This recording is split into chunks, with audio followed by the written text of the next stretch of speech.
আমাৰ মামা মানে অসমৰ মুখ্যমন্ত্ৰী হিমন্ত বিশ্ব শৰ্মা ডাঙৰীয়া আহিছে আমাৰ বিশ্বনাথ চাৰিআলিত আহি উপস্থিত হৈছে। বিশ্বনাথ চাৰিআলি চাৰ্কাছ হাউচ ফিল্ডত এই আমাৰ নতুন আৱৰ্ত ভৱন হয়। তাতে তাৰ কাষতে লাগি আছে পুৰণা আৱৰ্ত ভৱন। এয়া হিমন্ত মামাৰ হেলিকপ্টাৰ আৰু এই অগ্নিনিৰ্বাপক বাহিনীৰ গাড়ী। আৰু হিমন্ত মামা আহিছে, আপোনালোক জানাই এই আত্মসহায়ক গোটৰ মহিলাসকলক আজি 2 বছৰ দৌৰাই ফুৰিছে যে লাখপতি বাইদেউ বনাই দিব বুলি। কিন্তু সৰ্বশেষত আহি আজি 10,000 টকাৰ চেক দি লাখপতি বাইদেউ বনিব। কথাষাৰ মনত ৰাখিব দেই, 10,000 টকাৰ চেক দি কিন্তু লাখপতি বাইদেউ হৈ যাব। আমাৰ মামাৰ সপোন হৈ আছে। মামাৰ হেলিকপ্টাৰ, এই হেলিকপ্টাৰে আমাৰ বিশ্বনাথ চাৰিআলিত আহিছে।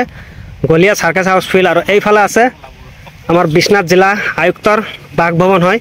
এয়া চাওক, যেহেতু কিছুমান বাধ্যবাধকতা আছে, ওচৰত যাব নোৱাৰি, প্ৰশাসনৰ নীতি নিয়ম আছে, সেইকাৰণে দূৰৰ পৰাই কৰিব লগা হৈছে। চাই থাকিব ইয়াক।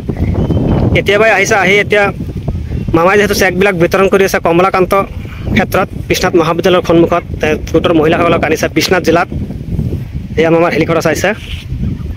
আৰু কিছু মুহূৰ্তৰ পিছত মামাই এই স্থানৰ পৰা নিজৰ ঠাইলৈ গন্তব্য স্থানলৈ গুচি যাব। এয়া মামা। আৰু ইয়াত চাৰিওপিনে আৰক্ষী প্ৰশাসন আছে, সষ্টম হৈ আছে। এছা কিমান দূৰৰ পৰা কৰিছোঁ মামাৰ হেলিকপ্টাৰ, যিহেতু ওচৰত যাব নিদিয়ে, প্ৰশাসনৰ কিছুমান নিয়ম নীতি আছে।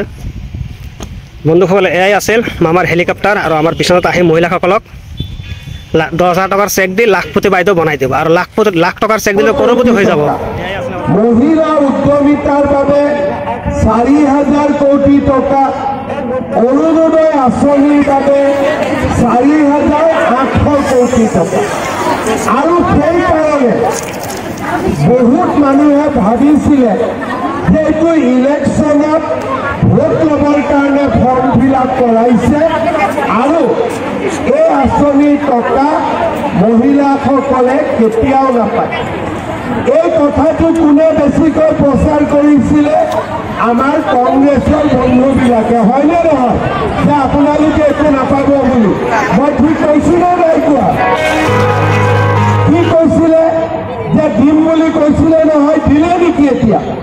অৰ্থাৎ তেওঁলোকেও কৈছিলে আৰু বহুত মানুহে কৈছিলে যে এই টকা দিয়া সম্ভৱ নহয়। মই যেতিয়া বিহালীৰ ইলেকশ্যনত আহিছিলোঁ, আমি কৈছিলোঁ যে আমি 10,000 টকাটো দিম।